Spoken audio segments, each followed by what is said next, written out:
Now that we understand what polar points are, we want to go back and forth between what we know in rectangular coordinates and polar coordinates, or from polar to rectangular. So if we go back to our rectangular coordinates, and let's say I've got the point out here. That should look very familiar. It's an xy ordered pair. But if I wanted to represent it in terms of polar coordinates, I'm going to be looking at theta and then a distance out. And I purposely drew that in the format of a vector. We're going to use our vector relationships or our right triangle relationships we did in trig to come up with some conversions. So really, my rectangular is this horizontal movement and then vertical movement, which gives me a right angle. My polar is if I go an angle out and then a magnitude out, which is what you did with vectors. So if I looked at this from the vector perspective, this would be the magnitude, which we're calling r in polar coordinates. The x direction from the unit circle was always the cosine of theta values, and the y's were the sine of theta values.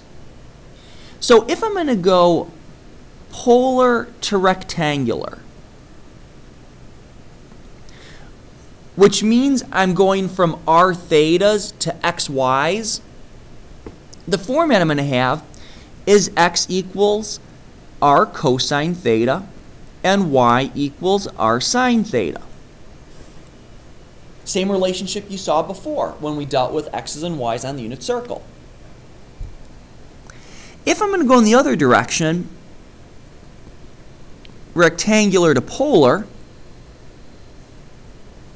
I'm going to go from x's and y's to r's and thetas. So theta, if I'm looking at this angle measurement in terms of magnitude, is the same thing as my directional angle. So it's going to be the tangent inverse of the y over the x. Same definition of tangent we've had before. And then my r is going to come from the Pythagorean theorem. If I've got an x and a y value and I want to know this length, I'm going to use Pythagorean theorem in order to solve. So the first set of examples here is going from polar to rectangular. So I'm starting with my r thetas, and I want to end up with x y's. So I know x is the same thing as r cosine theta, and y is the same thing as r sine theta. So here I'm giving the r is 3 and the theta is x. So 3 cosine theta and 3 sine theta when I do some substitution. The cosine of pi is -1. The sine of pi is 0. So my x-coordinate is -3. My y-coordinate is 0. So -3, 0 is the same thing as 3 pi. And that should make sense. If I rotate pi over and then go 3 units out, well, there's 3 comma pi, same thing as -3 comma 0. So here we're -3 comma 0. My second example, -2 and pi over 4.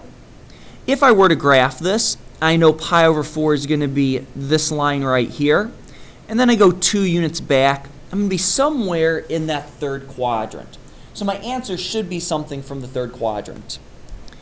So x equals r cosine theta, y equals r sine theta. My r, once again, is -2, and my theta is the pi over 4. So -2 cosine pi over 4, -2 sine of pi over 4. And we know that the pi over 4 values for sine and cosine are both square root of 2 over 2.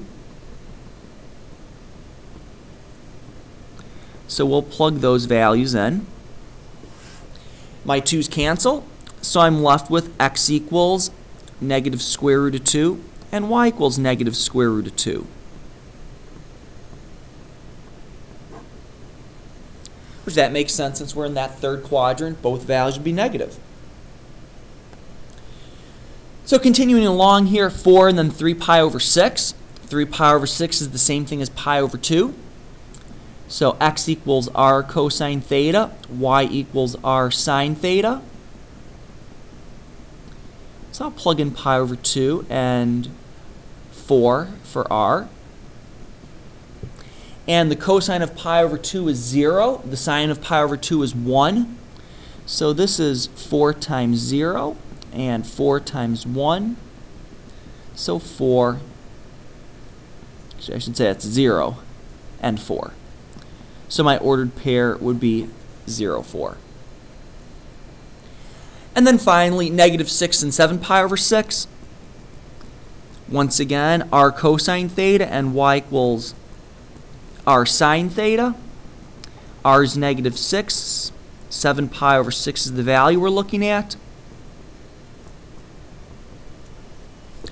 And 7 pi over 6 is going to be in the third quadrant. Cosine of 7 pi over 6 is negative square root of 3 over 2, and the sine is negative 1/2. So negative 6 and then negative square root of 3 over 2. And then negative 6 and negative 1/2. So here my 2 and my 6 will cancel down to 3 square root of 3. And over here I'll have a positive 3.